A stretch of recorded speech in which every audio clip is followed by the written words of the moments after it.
Good morning, one and all. I welcome you all to the 22nd webinar of IAPWC Goa. I, Dr. Smarnika from the digital media team of IAP, would like to introduce our host for the day. So today we have our speaker with us, Dr. Sangeeta Joshi, the dynamic Dr. Sangeeta Joshi, who will be taking the topic of the scrot therapy, which is a conservative approach for the management of scoliosis.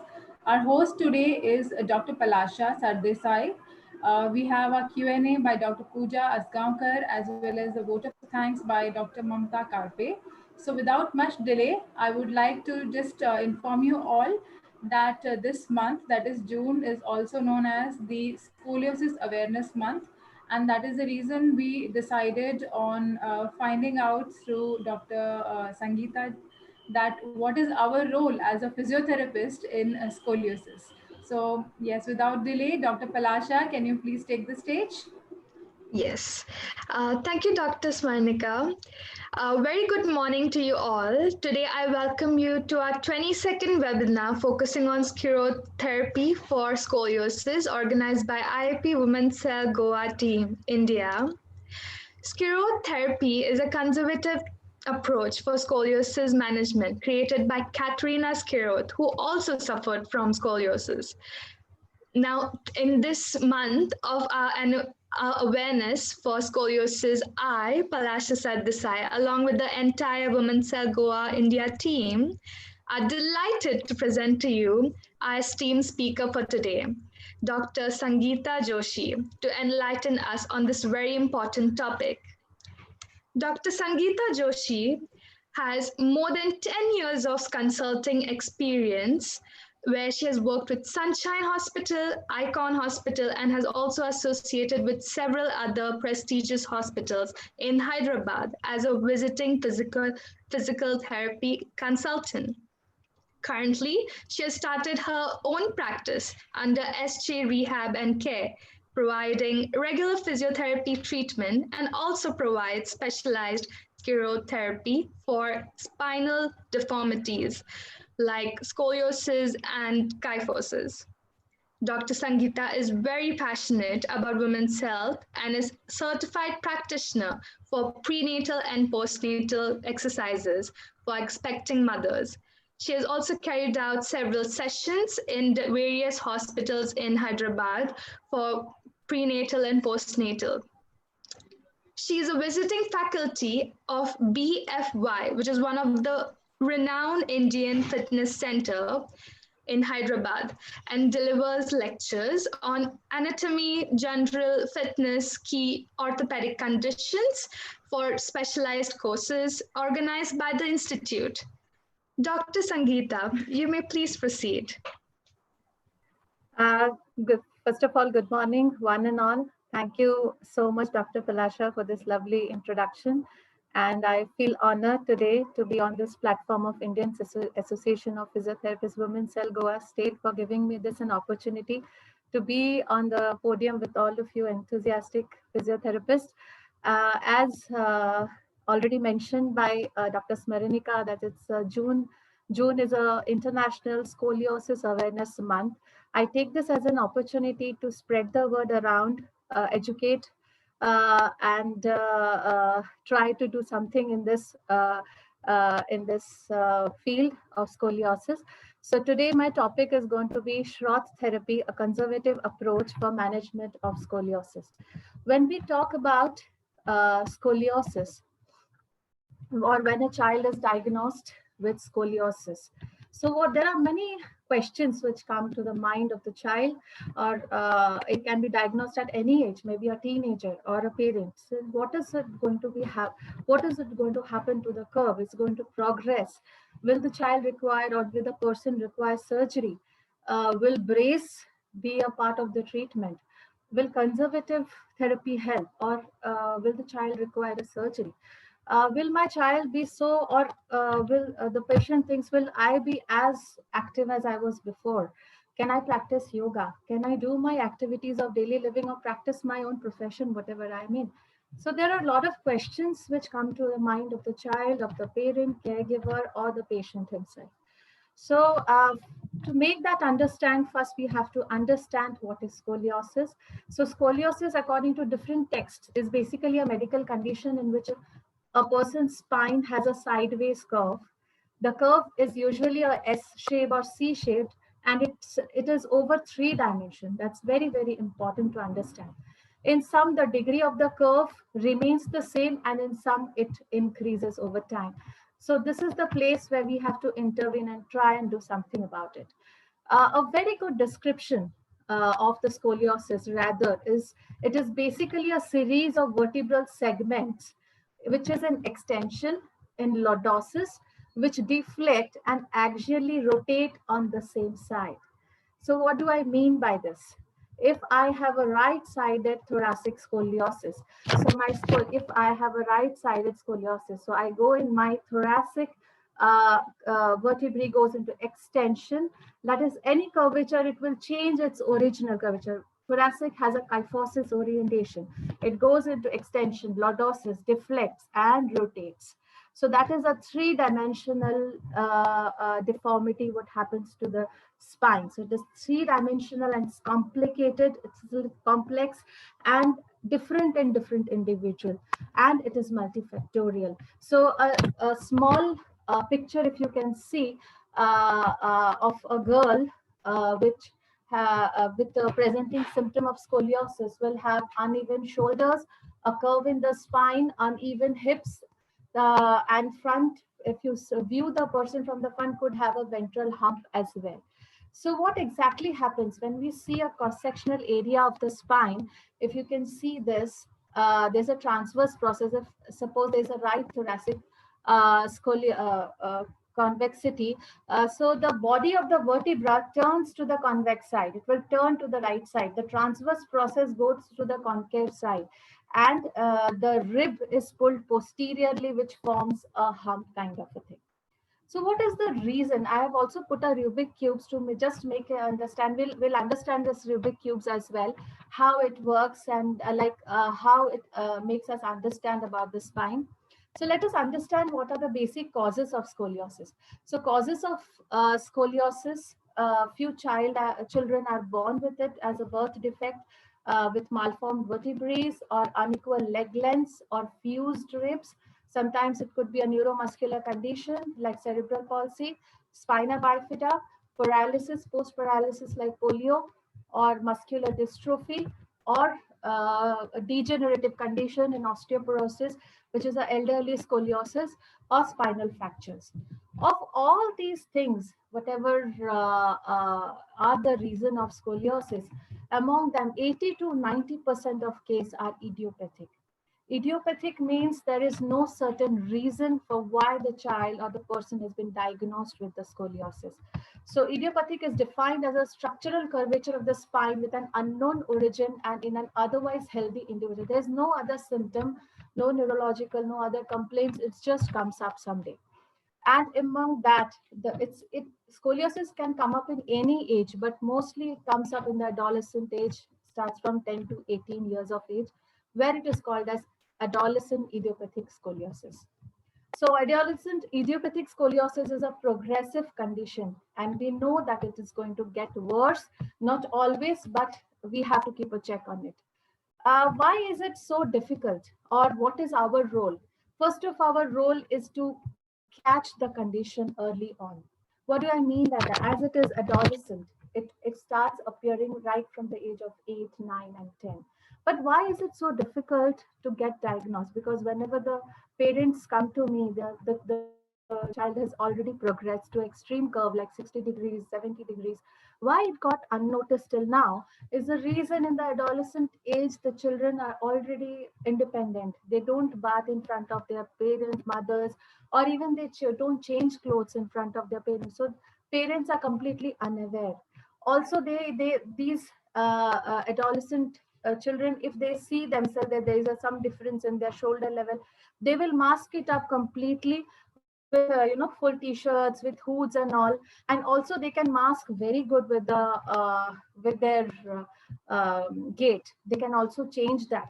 So it becomes very difficult till accidentally a few months back, I got a mother who, like by 2019 December, she said my daughter was fine. But after the lockdown, once they decided that her daughter is overweight, she needs to reduce weight in 2 to 3 months. When she started shedding the weight, they observed that there is a hump at her right side and she is not sitting in a proper posture. So that is the time when they got all their panic buttons were on, and they went to the doctor, and she was diagnosed with double major curve, right thoracic and left lumbar, 60 degrees each. So that is maximum of the time. So what is our role? First is education among the school children, and education for the parents, education for the teachers, to observe the child. If a child is complaining of low back pain, it's not to be taken very easily or very lightly. Also, if the child is like always in a certain kind of posture, and even if the child is being reminded of to change the posture, the child doesn't do it. So why? Because the scoliotic curve pulls the child into a position where less energy is spent by the muscle. So that's why the child goes into that posture, and slowly the condition increases. So the key is to early detect. So how do we do it? How to diagnose? It's very simple. There is a Adams forward bending test where you ask the child, just take out the t-shirt and ask the child to stand with the hands straight and bend from the back 90 degrees. Beyond 90 degrees, ask the person or ask the child to bend as if trying the fingertips to touch the floor. And when the child is doing that, the parent or the teacher or anybody can just view the spine from sideways, from behind, from front, for observation of any hump, uneven shoulder, if a blade is coming out, a shoulder blade is coming out, or there's a hump, there's a lumbar hump, there is some asymmetry in the spine. There's a scolio. Once it is seen that there's something abnormal about it, so they go to a spine surgeon where they have a scoliometer, which checks. With that, they check the rotation of the spine, and also X-rays is taken, full body X-ray in standing position, where they can understand the curve. So for what is the degree of that scoliosis is marked by Cobb's angle, as we all know. It's for the scoliosis angle. It was discovered by Cobb in 1948. So a quick review of how do we do it. So if this is a spine, first of all, we need to see which is the apical vertebrae. Apical vertebrae is the vertebrae from where the curve starts, basically from down to up and up to down. Like for first example is the L2. L2 is where you can see the curve is coming down and ending here, and it is starting from here, L3 and L4. So L2 becomes the apical vertebrae. So we go up towards the thoracic and come down. So the most deflected vertebrae is T12 here. So the end plate, we draw a line from the end plate, and then a right angle from that line gives us the Cobb's angle. So if there is, it is less than 10 degrees, then it is normal. If it is more than 10 degrees and has a component of rotation to it, it's a scoliosis. So mild scoliosis is basically Cobb angle till 25 degrees. We term it as moderate if it is 25 to 40, and severe if it is more than 40. So we have to understand that what are the risks of this curve progression, which are the people who fall into the risk of curve progression. Age, if the child is diagnosed as early as 10 years, with a very little curve, maybe more than 10 degrees, then it's a concern. There's a risk because the child is yet to go into the growth spurt. The puberty has yet to set in. So this child has to be taken very seriously. Gender, yes, girls are more susceptible to boys to get scoliosis. The ratio is around 7:1. Why? Reason are many. Few say that because the girls mature a little faster, they have little as compared to boys, and also hormonal changes lead to this factor. Curve magnitude, of course, the higher the curve, the more risk of the progression. and growth potential. If a child is, say, when got diagnosed is 4 feet in height, and the parents are quite tall, around 5'7", 5'8", mother and father is around 6 feet. So the child has a lot of space to grow. So this child has a risk of growth potential. And we have to check for the adolescent growth spurts, like the time between 11 to 13 years when the puberty sets in. There are few months in the year when the child doesn't grow at all, but there are few months in the year when the child grows very fast. So we see the shoe height, the foot height also. Suddenly bacha aake bolega ki I have to get a new shoe, or you see the pants going smaller, shorter. So I always tell the mothers to, for these children who have been diagnosed with scoliosis, to keep a check of their height every 15 days. Like make it a habit on a Sunday morning, say 11 o'clock, and you check the height. So every 15 days, even if the child grows up in 15 centimeters or a few millimeters, it's of importance, and we have to look into the curve really seriously. Sometimes what happens is the child doesn't grow in the height, but still the parent sees that there's aggravation of the curve. That means the curve is going back inside. It is progressing inside rather than growing it like this. So there's again a risk of progression here. But why does this curve basically progress? So it is basically a vicious cycle. It's a vicious cycle of various factors. So there is basically a asymmetric growth. As I said, there could be a increase in the body arch of the vertebrae as compared to the rest of the body, which leads to wedging of the vertebrae and disc, which leads to a spinal curvature and asymmetric loading, and it goes on in a vicious circle. So a normal spine slowly turns, takes a curvature, and gets scoliotic and increases the curve. So that's the reason why it's a vicious cycle. And where do we intervene? We have to cut this vicious cycle. Even if the child is destined for a surgery, what does the surgeon do? The surgeon also tries to cut this vicious cycle by doing vertebroplasty or fusion of the spines. So where they try to curb the asymmetric loading, then asymmetric growth, and subsequently wedging of vertebrae, and they stop the progression. In case of physiotherapy exercises, we try to change the posture by improving the spinal curvature. We reduce the loading, asymmetric loading. We give braces, so asymmetric growth, and of course the wedging and disc reducing over that structure, and hence the vicious cycle is intervened. So either it is conservative management or it is a surgical management. What is important is to stop this vicious cycle, which will help us to curb the curve progression. What is the basic now aim for a rehabilitation in these cases of scoliosis? Is preventing the increase in this curve. First, we have to stabilize. Wherever the curve is, it has to stabilize there. It has to stop growing there. Second is improvement in function. Few children come up with pain as well, or they have difficulty in breathing when they walk for longer duration. So we have to improve their function, the cardiopulmonary function, the musculoskeletal issues. So a very important part of scoliosis rehabilitation is breathing exercises. So breathing in a proper way inside the curve. So that is the way which helps them to curve, to change the rib cage structure, basically. So we all know what are the different types of scoliosis and how is it named like. Wherever there is a convex, we name it like that. Like first is thoracic. So you can see that the scoliosis here is in the thorax area. So I term it as a right thoracic scoliosis. Now, when it comes to a thoracolumbar area, so it is right thoracolumbar scoliosis. When it comes to a lumbar area, so it is right lumbar scoliosis.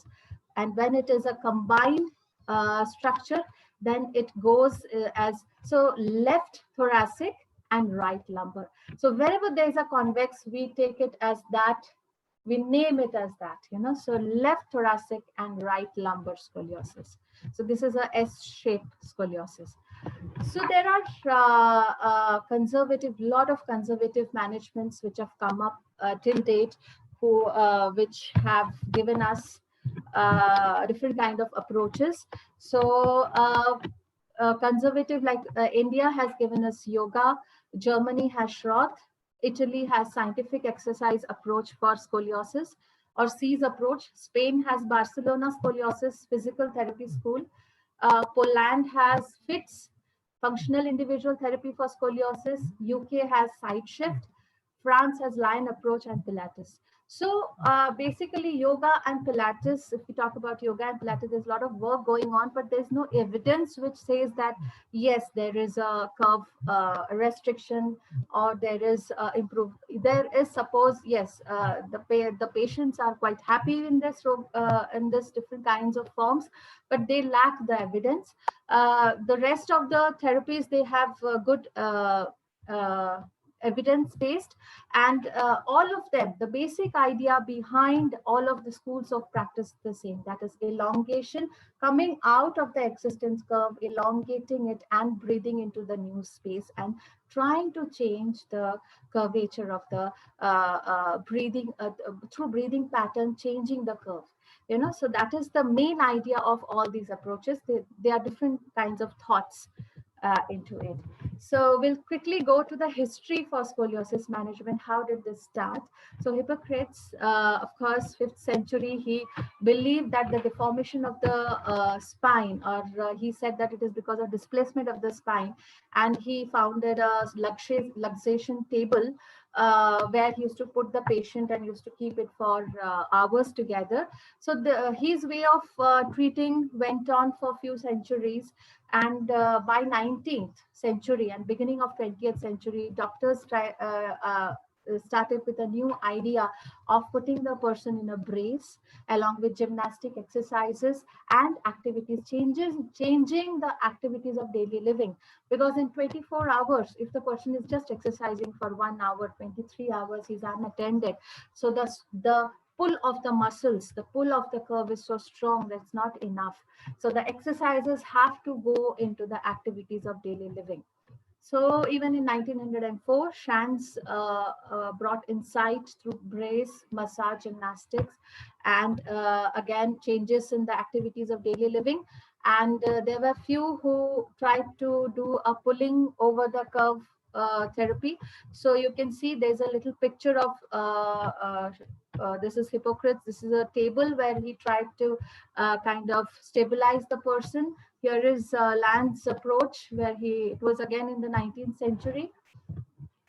Now, by the end, like the starting of 20th century, Katharina Schroth was the person in Germany who herself was diagnosed with scoliosis in her teenage, and she was fitted into a rigid corset for 2 to 3 years, and then when she was out of the corset, then one day she just stood in front of mirror and tried different postures, and she tried to breathe in through those concavities, and she found out that doing this on a regular basis kind of started changing her posture.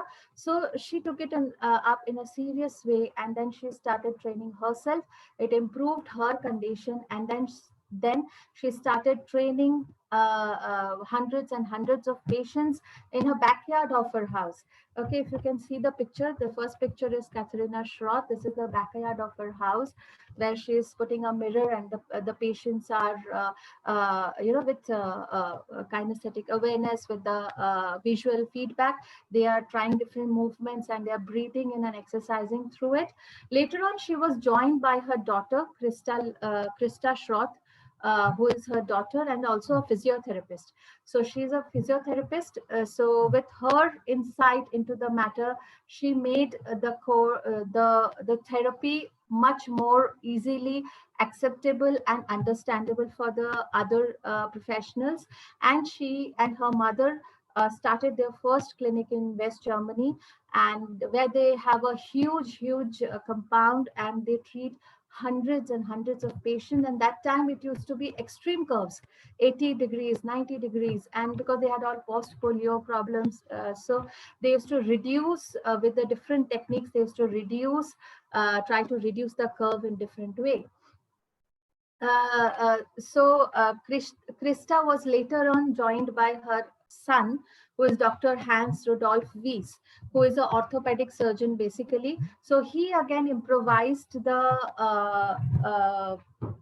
he improvised his technique, and with braces and all he came up with the practice which is Breast Practice Academy, where they are now teaching the Schroth technique throughout the world. It has basically later on came to United States of America, and from there now there are a lot of around all the continents and so many countries who have accepted this therapy. So it's been now a history of 100 years. It's been a history of 100 years of Schroth therapy. So basically they do scoliosis specific sensoromotor, postural and breathing exercises.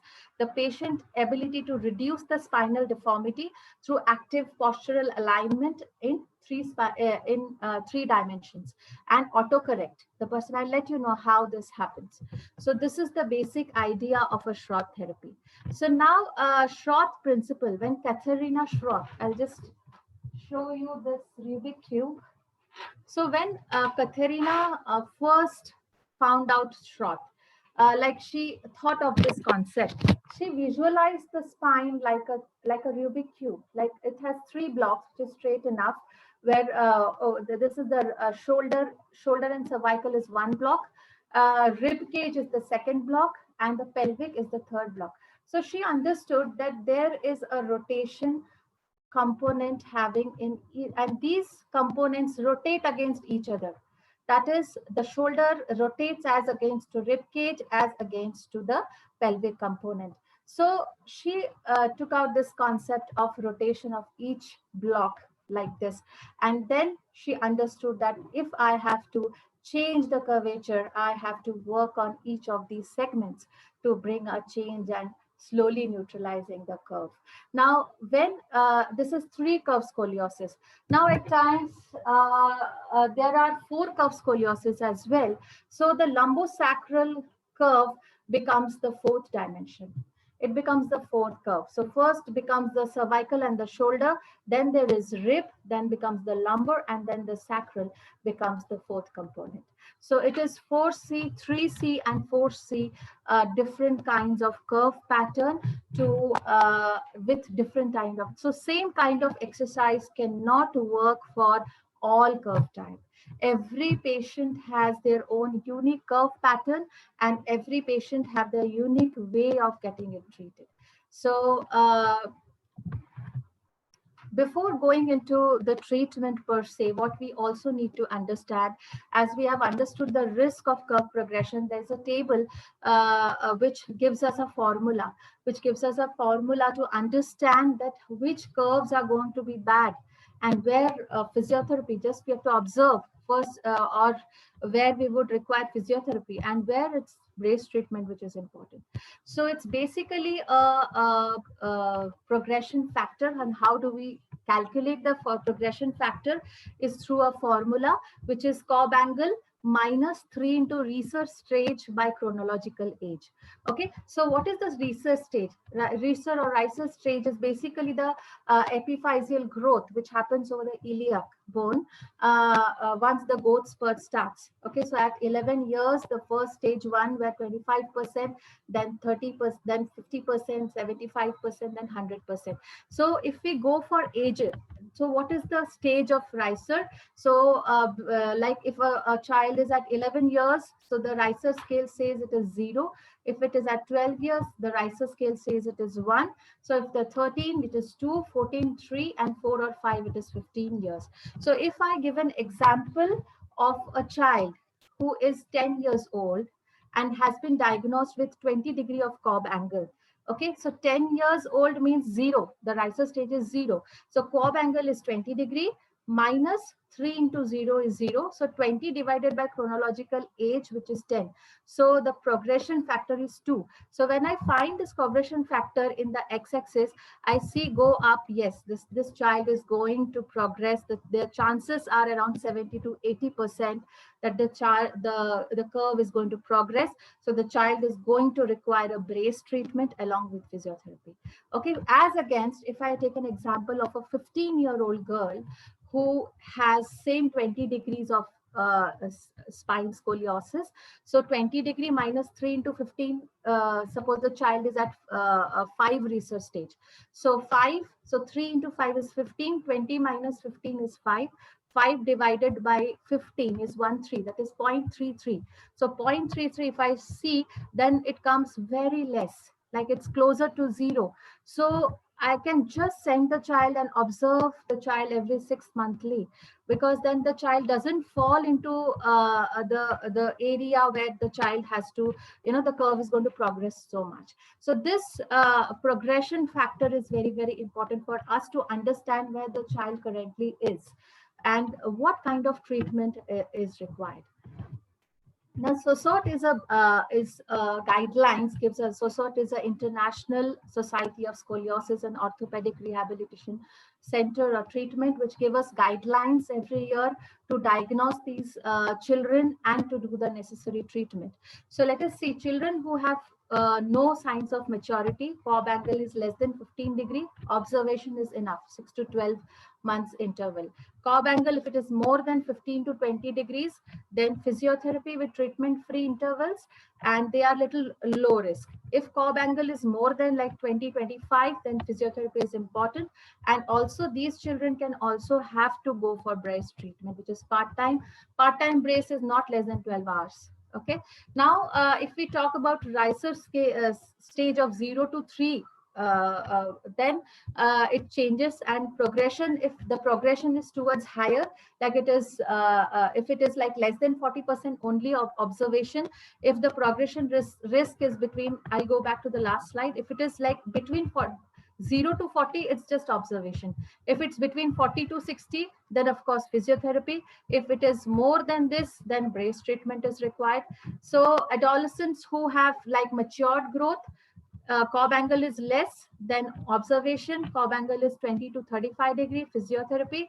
Cobb angle more than 35°, physiotherapy plus part-time bracing around 16 hours would be sufficient. If the research scale is like 4 to 5, like they have attained the end of the maturity, then more than 25 is physiotherapy. Cobb angle more than 35, physiotherapy plus part-time bracing. Adults, sometimes adults who are diagnosed with more than 30, then physiotherapy should be enough. There are adults who have higher degree of scoliosis and also associated pain. So there with them, scoliosis, this physiotherapy exercises work, and at times they might require a physiological brace as well to curb their pain if they are in the pain in the later stage of life also. So brace basically has a very important role for the adolescent in their growing years, and when the person matures and in the adult stage gets a scoliosis because any of the reason, then if it is associated with pain and the degree is more, like say I have a patient who is like 48 degrees at the lumbar, but she is now at her age is around 50, so she is osteoporotic, so there is a chance of her to increase that angle. So I need to give her a brace, physiological kind of correction there, and plus with that exercises where she knows how to correct herself. So that is how we manage the patient with Schroth therapy. Now, Schroth has also given us, Learned Schroth has given us a classification, basically the 3 curve and 4 curve. So 3 curve again has a sub classification. This is 3 curve hip region. You can see that the hip is shifted to the left here. In the second, you can see that this is a 3 curve thoracolumbar scoliosis. This is 3 curve, this is equalized, like it is just 3 curve pattern where the both caudal and cephalic are equalization curves. And here you can see this is 3 curve pattern, but it is only at the lumbar. So all these they fall into different categories. And if you see down, the braces are also different for different curve pattern. Now, when we go to the 4C curve, so 4C curve like double major. So double major, now here 4C, but it is 4C lumbar. Here the lumbar curve is more. And 4C here it is thoracolumbar. So how do we know that this is a 4C or if this is a 3C. So 4C and 3C, for understanding that, we have to study the X-ray. With the X-ray, we have to see the segments. Where is the apical vertebrae? It is T1, it is T12 or L1. So depending on that, we decide if it is a 3-curve scoliosis or it is a 4-curve scoliosis. And accordingly that we decide on what kind of treatment has to be given to the person.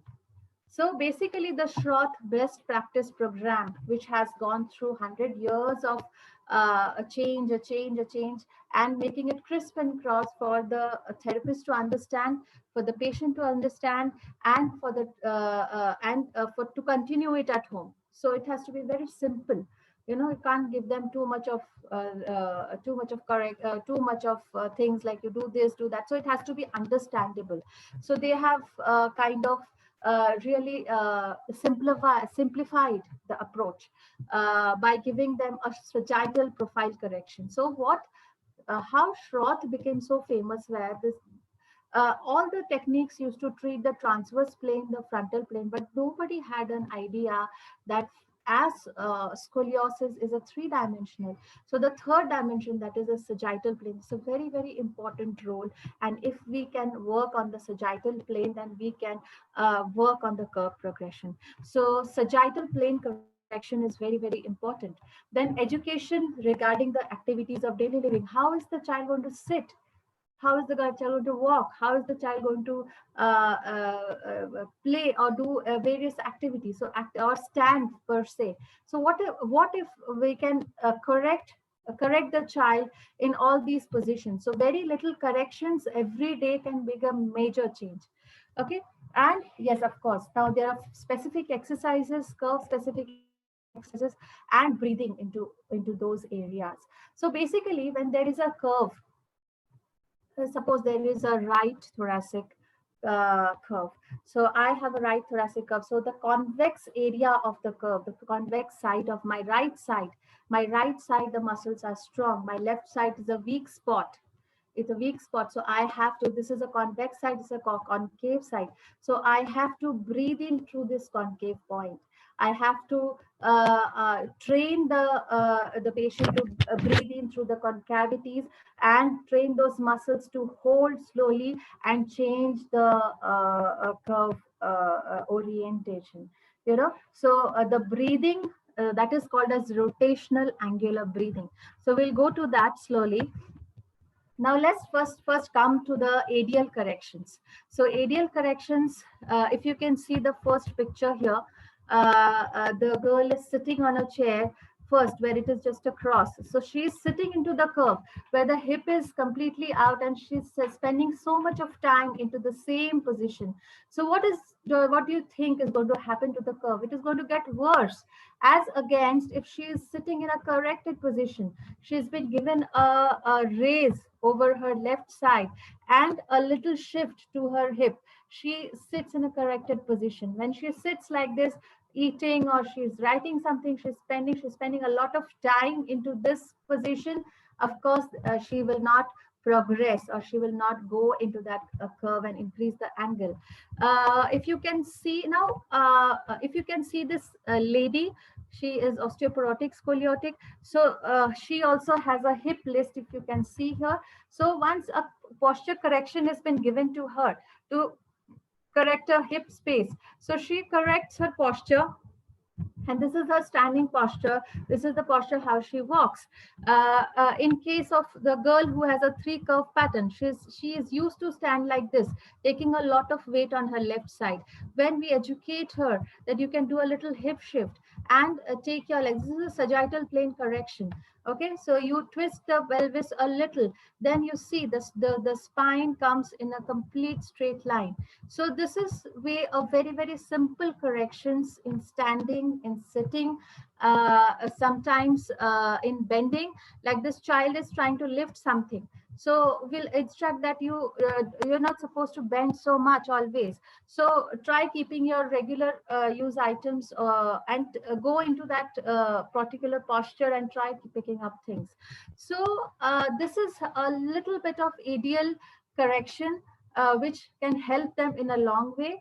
Also, we give this sleeping correction. So sleeping on your back, the curve is going to go worse. So a support when they're lying on their back at the lumbar area and down the knee helps to give them the normal alignment of the curve. Okay, basically in scoliosis, it's, as I said, it is extension, it is a lordosis. The natural curve is changed. Thoracic is supposed to be kyphotic and lumbar is supposed to be lordotic. But in scoliotic spine, it changes.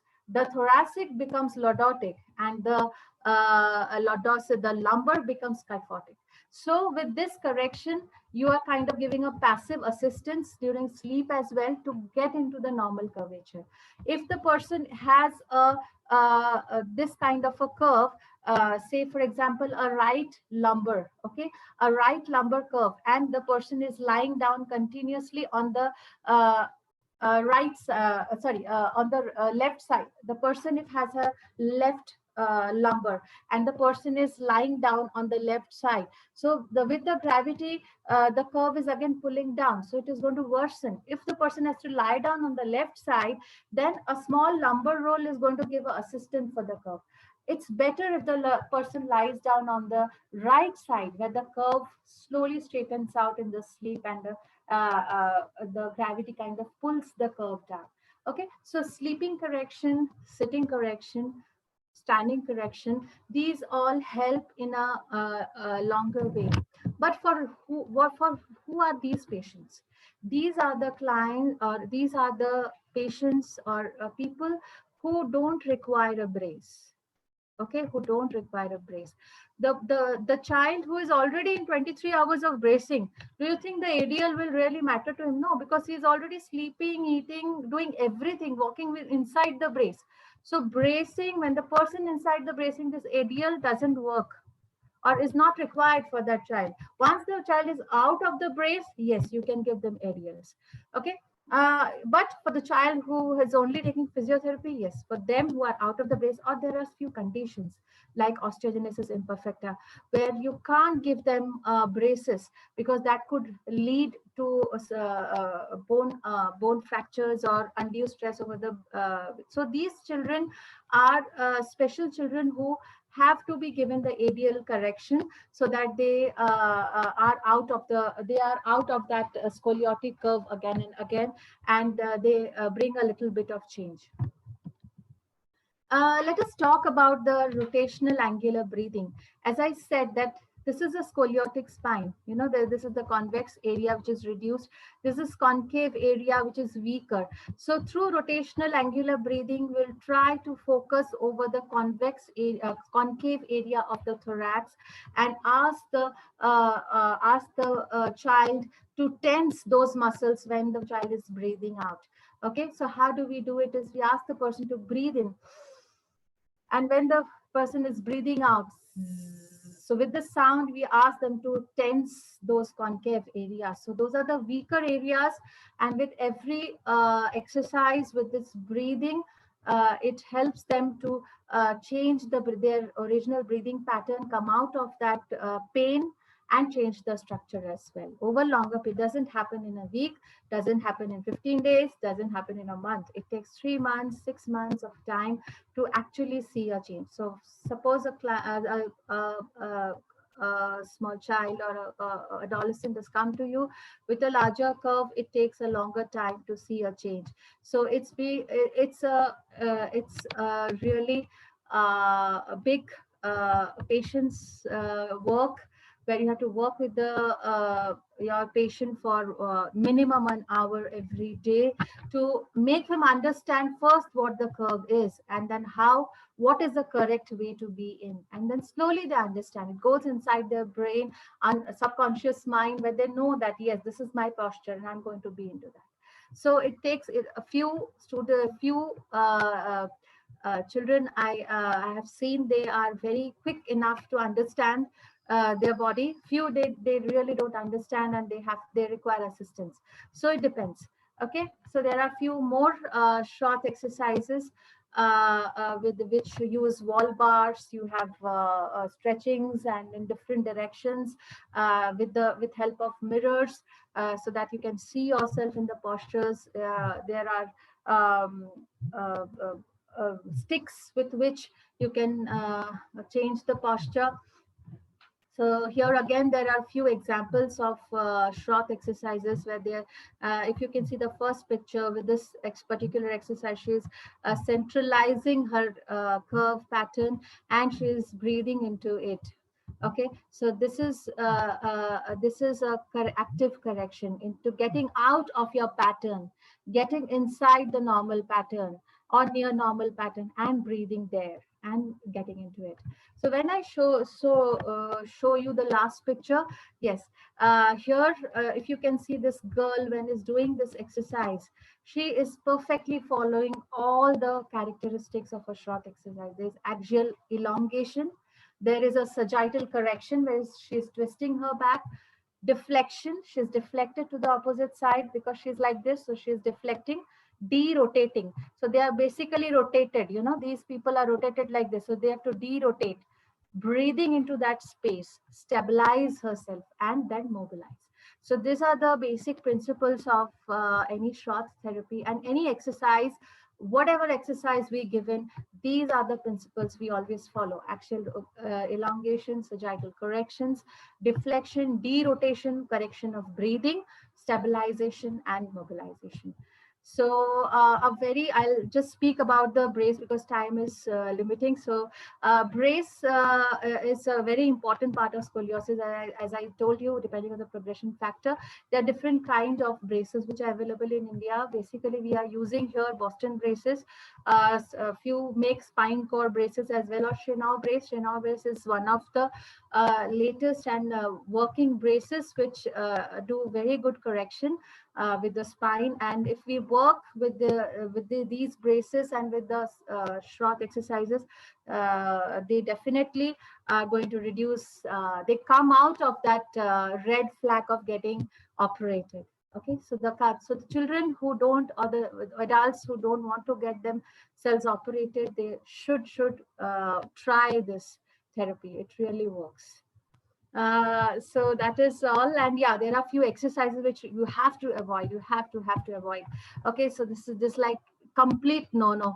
Any extension exercise, like, you know, Bhujanga Asana, the Cobra pose, or if you even that Superman posture, anything which goes into extension, because with the explanation we've understood, it's already extended. The more you extend, you're going to increase the curve. Okay, then undue turning. So undue rotations, they are already rotated. So no rotations, no extension. You can do all of the practices. It's not like they can't practice yoga, but that has to be in a perfect way, so that they are not collapsing into the curve, but they are maintaining themselves and they are doing the exercise. So that's very, very important to understand. Okay, so I think thank you so much for giving me this platform again, and I would expect some questions if they are there to answer. And this is a very small, the time is very limited to understand. I understood a lot of you have got just like boom, you know, ye kya hua? I mean, the first time when this concept was introduced to me, I had no idea about it. Right? What is this? I mean, how can this get corrected with exercise? It's just impossible. But when I started doing it, mark my words, it really has given me a lot of change. At least even if the curve angles has not shown so much of change like in extreme curves, but the posturally, the kids have been amazing, and they have beautifully come out of their functional impairments. So over to you, Palasha. Thank you so much, Dr. Sangeeta, for enlightening us for this topic, for awareness of scoliosis and sclerotherapy. There's a feedback form in the chat box below. Please fill it up, and if you're interested to conduct the same webinar in a detailed in part 2, we are more than happy to. Dr. Sangeeta is more than happy to go forward to it. We are going to start the question and answer session now. So Yeah. I'm going to hand over to Dr. Pooja right now. Dr. Pooja? Yes. Okay. Can we start with the questions, doctor? Yeah. Please go ahead, Dr. Pooja. Okay. First question goes with, is scoliosis genetic, that it can be passed on from parents to children? Yes, it has a heredity factor. Yes, it is true. If the parents or even grandparents, if there is a history of scoliosis in the family, it can come through heredity. Yes. Okay. The second question goes is, can we physiotherapists use a scoliometer in our clinical settings? Yes, we can. Yes, we do. I personally use a scoliometer, which tells us the rotation of the spine. So what I explained was if there is a 10-degree of curve, but there's no rotation, so it's not a scoliosis. Unless and until the ribs are getting rotated, which we understand to scoliometer, we don't take it as a scoliosis. Yes. Okay. Thank you, doctor. The next question goes with, is there also risk of curve progression in the pregnancy? Yes. If the baby has. Yes, pregnancy has a tendency of curve progression, because that is the time you actually are also too much hypermobile. You can't do too much of corrections there. So the bare minimum exercises, yes, that is a time when they have to be careful. But I have patients, who have like 40-45 degree of curve, but completely are okay with the exercises, and they've delivered two babies, and so it's okay. I mean, they can go about it. Yeah. Okay. The next question goes with, does Panchakarma helps to improve the corpse angle? See, I have no idea about it, because anything that, as I said, there are a lot of hundreds and hundreds of therapies which are working with scoliosis. But what we are now taking the practice ahead is with evidence-based practice. It might give a change. I'm not sure of it, but if it has an evidence, then only the patient should go for it. If there is no evidence there, you will see 5 magical exercises for reducing scoliosis in a day. Amazing stress on the YouTube, you will see so many videos, but they don't have any scientific evidence. So you have to actually, this is also education to the parents, to the caregivers, even for the patient who is suffering. Please do not go by anything which doesn't have evidence. That will worsen the condition. Thank you, doctor. The next question goes with, you had classified the scoliosis in different areas. Maybe it's a thoracic, thoracolumbar. So if we say changes in the hip position, then will it be considered in the lumbar area or some other classification? Sorry, you had an echo, so I couldn't follow that. I said what? There's a, yeah. There is a classification. Yeah. Okay, in the scoliosis, where we classify it as a lumbar or a thoracic or a thoracolumbar. So if we see changes in the hip tilt, or there is a hip changes, so we consider is under the lumbar area, or we consider it under some other classification? We classify, even if there's a hip shift, as I said, a 3 curve and 4 curve. We have to first classify between, is it a 3 curve or is it a 4 curve? So Schroth therapy will be different for these two. Otherwise, the else would be the same.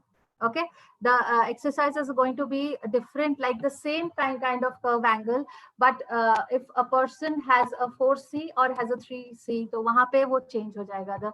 The exercises are going to change. So we are going to look, is it a 3 curve scoliosis or it is a 4 curve scoliosis? If there is a hip, I'll just show you a simple example. So if suppose a person is there who has a hip like this, the most commonest of scoliosis posture is like this, where there's a double major.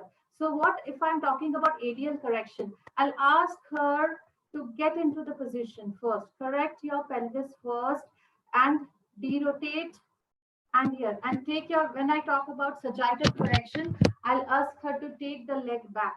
So like when I stand like this, I correct my posture completely, and I ask that person to, whenever she's standing, she's supposed to stand like this. Whenever she's sitting, she has to sit with the elevated. So these are the things, little corrections. And also there is certain kind of walk in which the person can walk throughout the day in a certain posture, which gives a little change. So that is how this therapy works. I know it's very difficult to understand, and it's not the proper platform where you will be getting all your doubts cleared. I understand completely. Yeah. No, but doctor, you very well explained it. Thank you so much. The next question, does the concept help in the management structural scoliosis like hemivertebra? And if so, then up to which extent? See, Shroth is going to help in all of the conditions. If the person is going for a surgery, pre-surgery, you can teach them Shroth. Post-surgery, you can teach them Shroth. If there is no surgery for that person, Shroth. If there is, yeah, but if there is a neurological component to it, that the child has to be oriented. Apart from that, anything and everything comes under Shroth. But yes, extreme curves require aggressive Shroth. Okay, so basic Shroth, and there are again differentiations between the Shroth therapy, how you treat each curve. So all the things, yes, but there are few extreme curves which go into listhesis. So we have to be very, very careful with them. We have to check that how is the component, how is the wedging forming. So that has to be, we have to be very careful with such patients. Yes. Okay. The next question, doctor, when do we know the brace needs to be changed, or how long the braces can be used for the patient, a single brace? Yes. So ideally, every 3 months, first suppose the person got diagnosed in the month of June, and in 3 months' time, with exercise and bracing, they have to again go and reassess their brace because it becomes they become uncomfortable when their correction starts coming. So every 3 months, I would say, yes, there has to be a corrective X-ray, and any brace treatment, 50% of correction we should see on X-ray that the curve is getting corrected to 50%. Then only that brace is going to work. Otherwise, if there is no correction inside the brace happening, then there is no correction use of that brace per se. So bracing is an important and very, very effective, I mean, a key point for the kids who are in that growth spurt. Yes. Okay.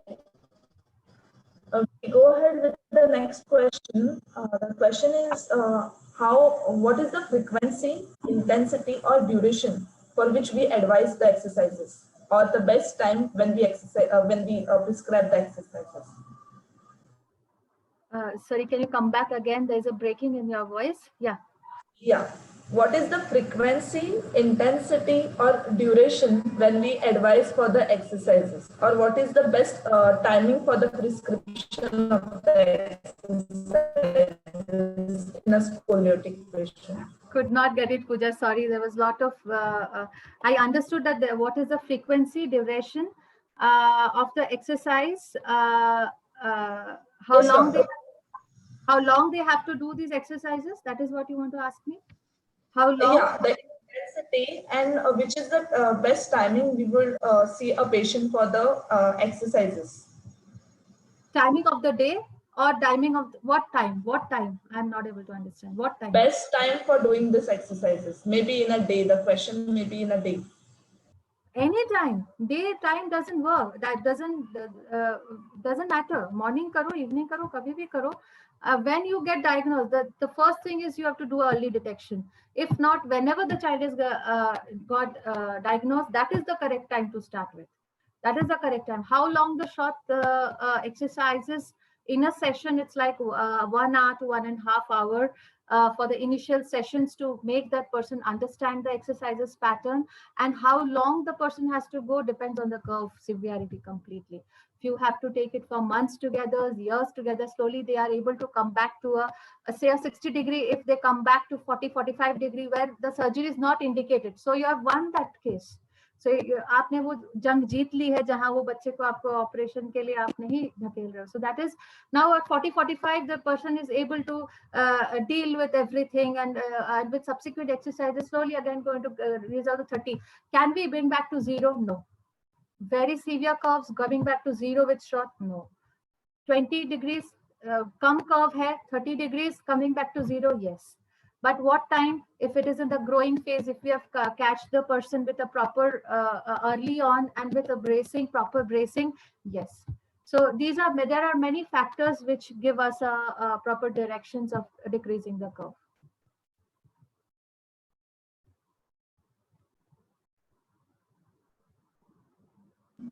We go ahead with the next question, doctor. Yeah. And the next question is it possible to combine the scrot therapy with Iyengar yoga supported by props?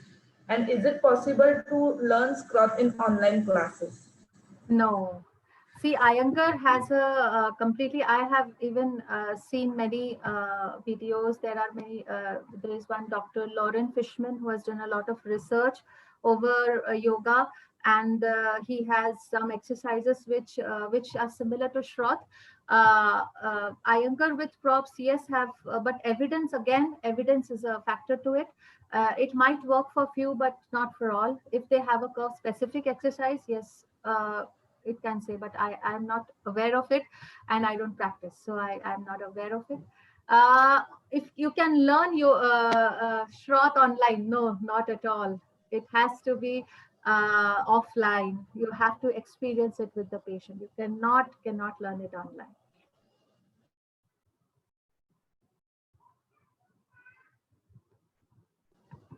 Okay. The next question, doctor, goes with what is the duration of each exercise? Like one position, how long we can hold it? Yeah, you can hold it for a minute or so. Yeah. Okay. And the next question is whether Milwaukee brace is effective. Milwaukee braces, yeah, there are different kinds of braces which are working in India. Boston and Milwaukee is one of the commonest ones. But as I said, that they have to be curve specific. The more they are specific to the curve pattern, the better they work.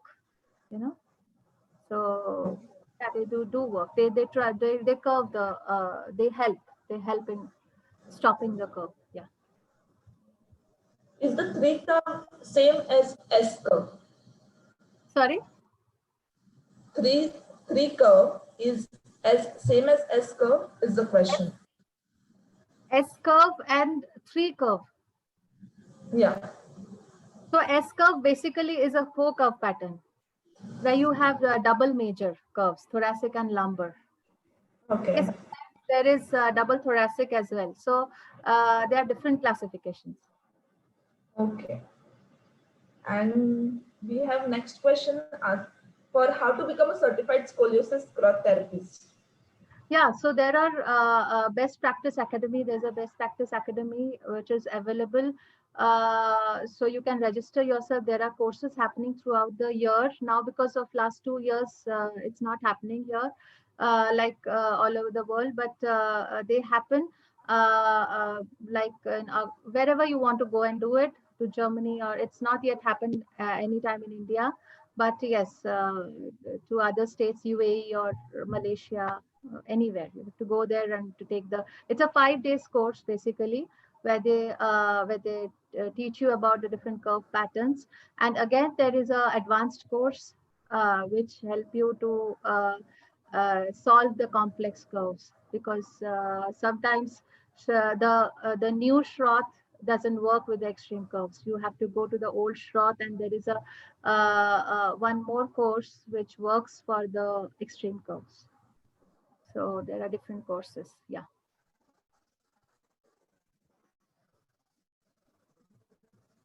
Okay.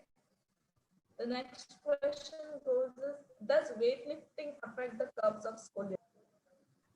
No, it doesn't. But if it is done in a proper way, as I said, that the child, the questions come up is like, can I practice yoga?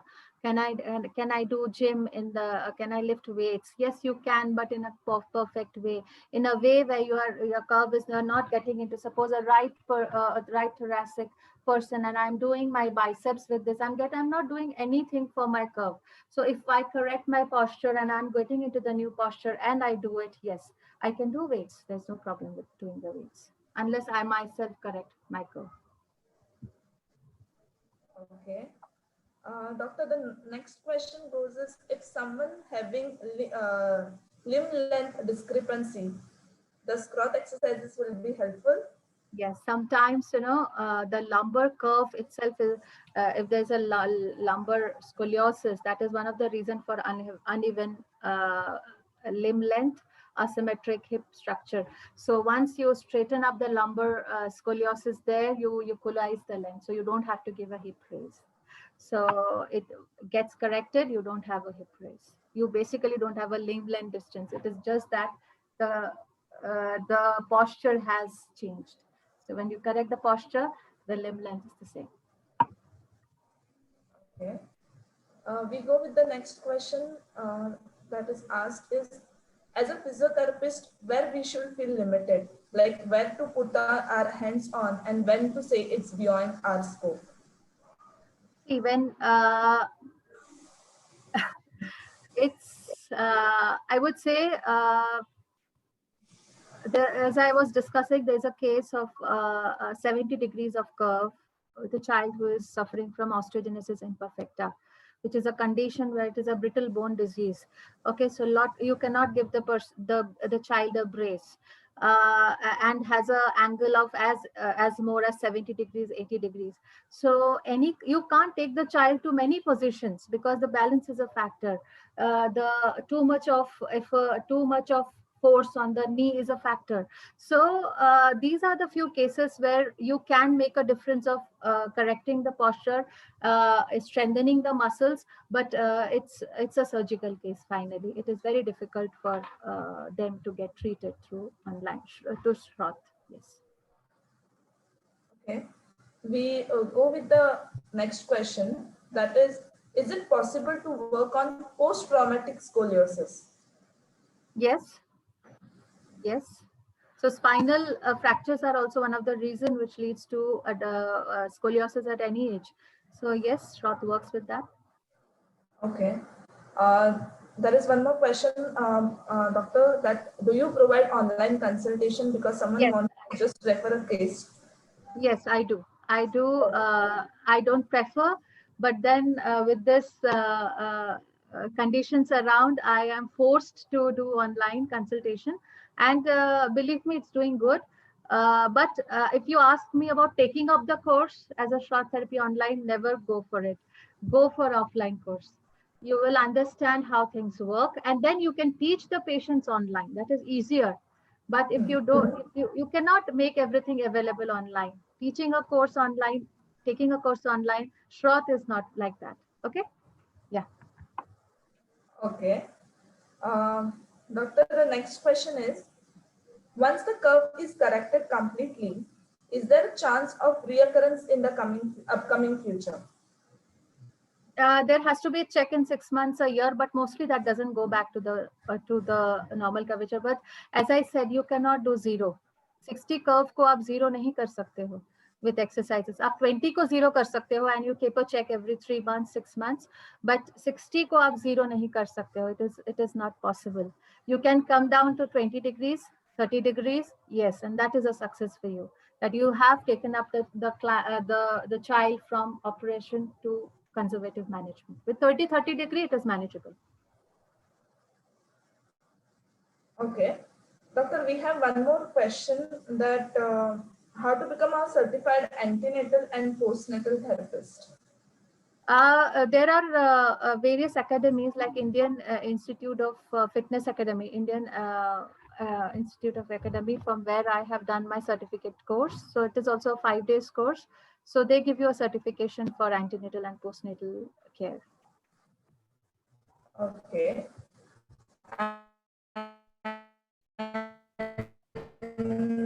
Pooja, That's the end of couldn't understand a word. Again, your voice is breaking a lot. we come to an end of the question and answer session. Thank you, doctor. Thank you. Come to an end. Am I Okay. audible? Yeah, you're audible now. I couldn't Am I hear what audible? you spoke. Yeah, you're audible now. Yes. Okay. Yeah. I'm so sorry for the connection. Thank you. Yeah. So here we come to an end of a question to you. Palasha, please. We shall Yes. Dr. we Pooja, look forward you're for it. very much Thank you so audible. much. Yes, thank you so much, Dr. Pooja. So we have come to the end of our questionnaire session. We're going to start with the vote of thanks. Dr. Mamta will hand over this. Dr. Mamta? Thank you, Dr. Palasha. Good afternoon, everyone. Thank you for being given this opportunity to present today's vote of thanks. I would like to thank our today's speaker, Dr. Sangeeta Joshi, for the information that she shared today. It was very informative and she had explained it very well. Thank you, Doctor, for your time and efforts. My pleasure. I want to thank you, Doctor. I want to also take this opportunity to thank our IAP Central Committee for providing us this platform.